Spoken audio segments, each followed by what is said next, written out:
à tous.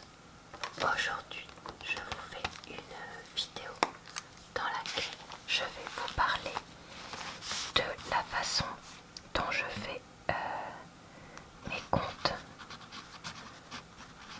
sur un fichier Excel. En gros, comment je suis mon budget. Plutôt, ce sera probablement un titre un peu plus intéressant. J'avais déjà évoqué ça dans une vidéo, je crois, de vlog ou quelque chose comme ça. Donc je vais aujourd'hui vous expliquer un petit peu qu'est-ce que je calcule, comment je le calcule, etc.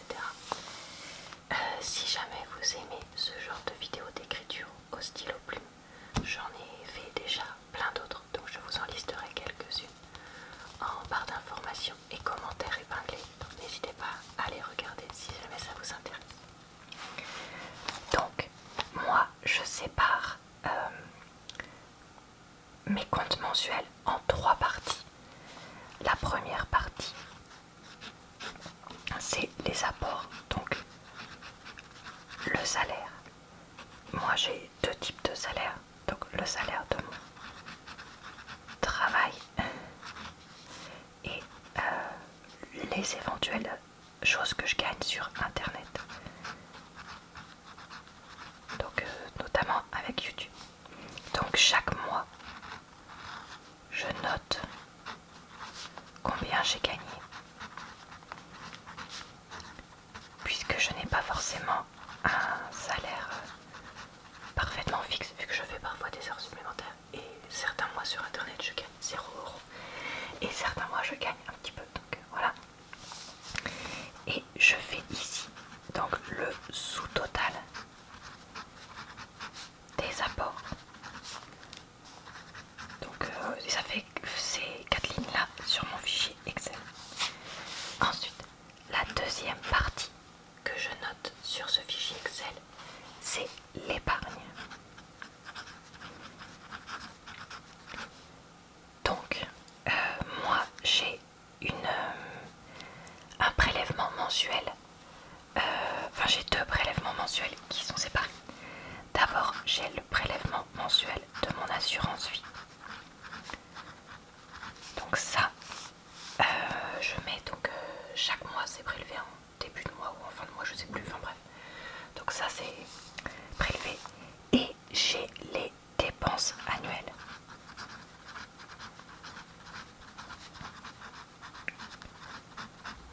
Qui sont ensuite prélevées. Donc là je vais expliquer ce que c'est maintenant.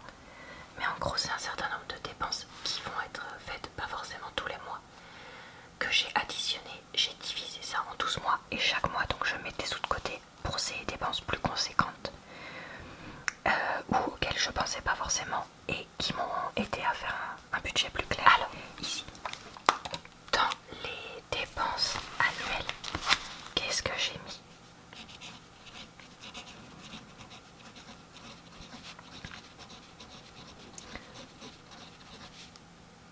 Donc il y a mon assurance voiture, parce que moi je suis prélevée une fois par an, mais ça dépend des personnes. L'assurance maison, que ça on divise par 2. La taxe d'habitation,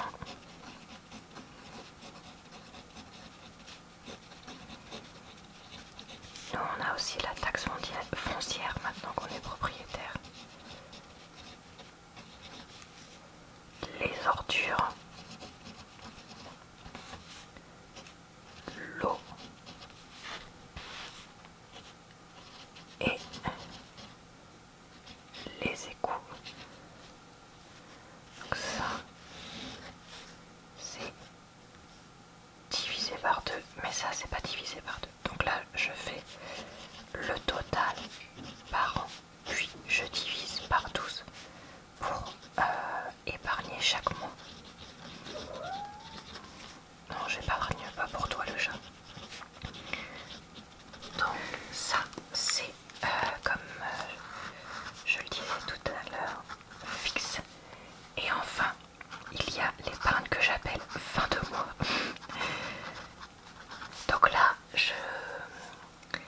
comme j'ai pas un budget hyper strict,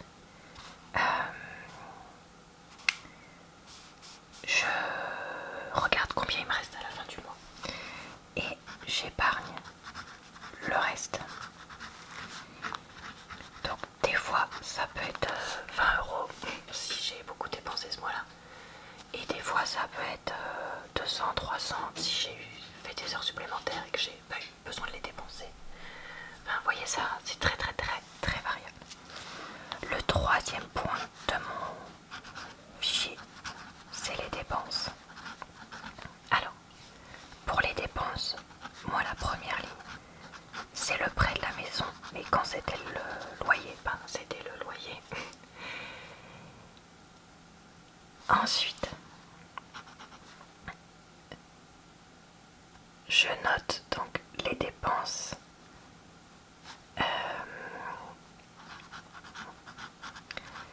annuelles de la maison, moins internet, moins l'électricité et le gaz, puisque chez nous c'est ensemble. Alors vous allez me dire, Laura, pourquoi là tu épargnes un truc que tu redépenses là?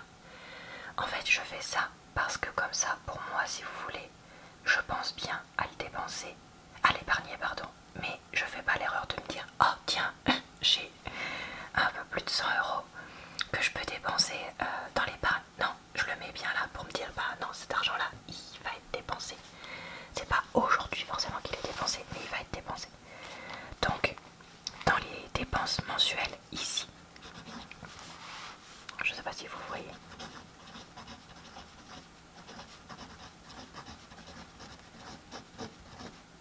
donc là, moi, je mets les dépenses annuelles mensualisées.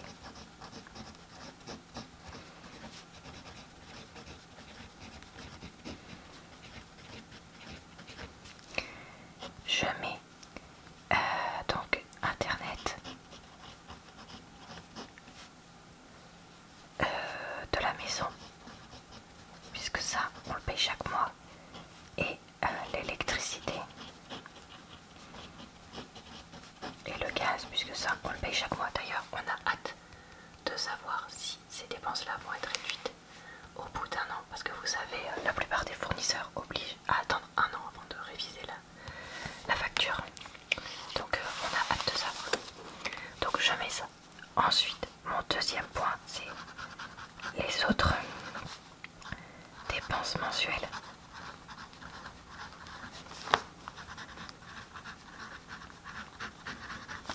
Et donc ça, c'est mes pôles de dépenses qui sont fixes. Et donc les autres dépenses mensuelles, c'est la mutuelle, le portable pour... Ah oui, ça, pardon, j'ai oublié de dire, mais c'est aussi divisé par 2 vu que je vis avec quelqu'un.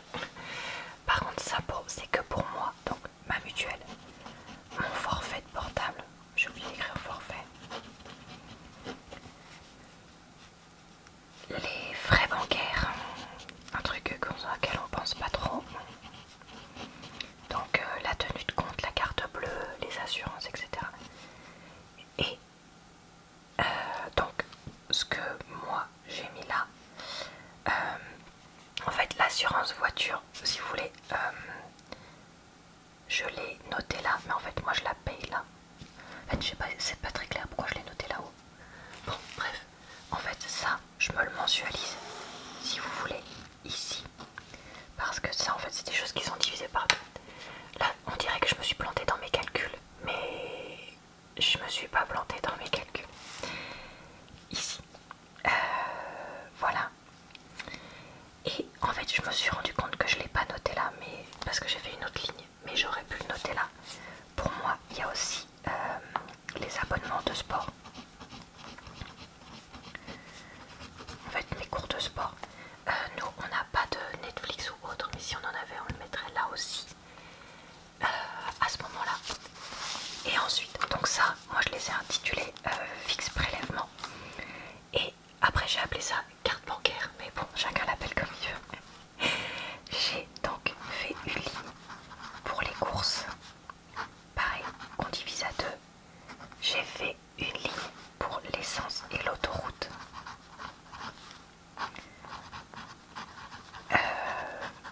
c'est perso.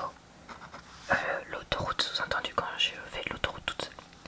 Ensuite, moi j'ai fait une ligne action et nose pour vérifier. Action, nose et etc. Pour vérifier que je dépense pas trop là-bas non plus chaque mois. En divisant deux les vêtements. Pareil, j'aime bien vérifier que je dépense pas trop là-dedans. Donc ça c'est que pour moi. Après il y en a un que j'ai appelé beauté coiffeur. Donc tous les produits de beauté trop nombreux que j'achète. Plus quand je vais chez le coiffeur, je le note ici. Ensuite il y a le pôle chat. Donc que ce soit vétérinaire, croquettes, médicaments des chats, etc. Donc on le met là et ça nous on le divise en deux. Le pôle vacances. Donc là on va noter l'autoroute quand on part en vacances, les locations pour les vacances, l'essence pour les vacances, etc. On le divise en deux. Depuis qu'on a acheté, j'ai une ligne changement maison. Donc tout ce qui est travaux, etc. Pareil qu'on divise en deux, que j'ai mis ici pour pouvoir suivre un petit peu le coût que ça a pour nous, que ce soit de façon mensuelle ou annuelle. Ensuite, donc moi j'ai séparé la ligne sport, mais on n'est pas obligé. Donc je mets, alors j'ai pas forcément mensualisé ça. En gros, je compte donc le prix des cours de sport dans cette ligne là, plus tout ce qui est équipement. Donc si j'achète un tapis de yoga, je vais le noter là. Si j'achète un t-shirt spécial transpiration, je vais le noter là. Enfin, vous voyez, tout là. Je vais pas forcément le noter ça dans vêtements, vous voyez ce que je veux dire. Donc voilà. Ensuite, ma dernière ligne, c'est d'hiver. Alors, ça peut être toutes les autres dépenses. Je sais pas, moi j'ai décidé de m'acheter un livre. Je vais le noter là. J'ai décidé de... Qu'est-ce que je pourrais faire? Attendez, je vais regarder des exemples. Ah oui, mais j'ai juste mis les montants, j'ai pas mis quoi. Enfin voilà, donc ça c'est toutes mes dépenses diverses, que ce soit qui rentrent pas dans les cases précédentes. Donc je sais pas moi, un livre, un resto, tous ces trucs là, je me le note là. Remarque, non, des fois les restos, ça dépend si il y en a un des deux qui offre à l'autre pour une occasion, ou si on se le paye tous les deux, parce que des fois du coup je les mets dans vacances. C'est un peu bizarre, mais voilà.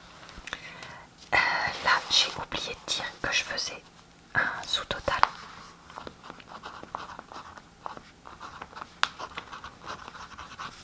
Et que là je fais aussi donc un sous-total. Et qu'après je fais donc le total du mois. Donc je fais mon salaire moins les pareils, moins les dépenses. Et généralement donc, quand je fais ça, c'est avant donc à la fin du mois je fais ça. Cette ligne là à ce moment là elle est normalement à 0. Et là du coup je vais rester, combien il reste? Donc imaginons il reste, je sais pas moi, 258 €. Je prends un chiffre au pif. Complètement. À ce moment là, ce montant là, je vais le mettre, donc je vais mettre 250 par exemple. Je vais le noter ici dans épargne le reste. Et du coup là il va rester un montant proche de 0. Et je sais voilà ce que j'ai dépensé. Ça me permet de voir vraiment ce que j'ai gagné, ce que j'ai pu épargner et ce que j'ai dépensé. Voilà, écoutez, j'espère que ça vous a donné des idées pour les personnes qui ont du mal à suivre leur budget, ou les personnes qui, on va dire, arrivent dans la vie d'adulte et qui ont besoin d'avoir un budget mais qui ne l'avaient pas forcément. Voilà comment moi je fais. Je sais pas si c'est la meilleure méthode, mais écoutez, pour moi ça fonctionne. Ça me permet d'avoir un petit peu un suivi clair de mes dépenses mensuelles, de voir sur la même feuille Excel un peu si vous voulez ma demi-année, parce que j'ai oublié de dire, mais je fais ça par demi-année. Je fais de janvier à juin et de juillet à décembre, parce que comme ça me permet sur une seule page, si vous voulez, sur mon écran, d'avoir l'ensemble de ces mois là. Je fais aussi une colonne, donc ça c'est sur une autre feuille Excel, pour que je puisse ça alourdisse pas cette partie là. Et donc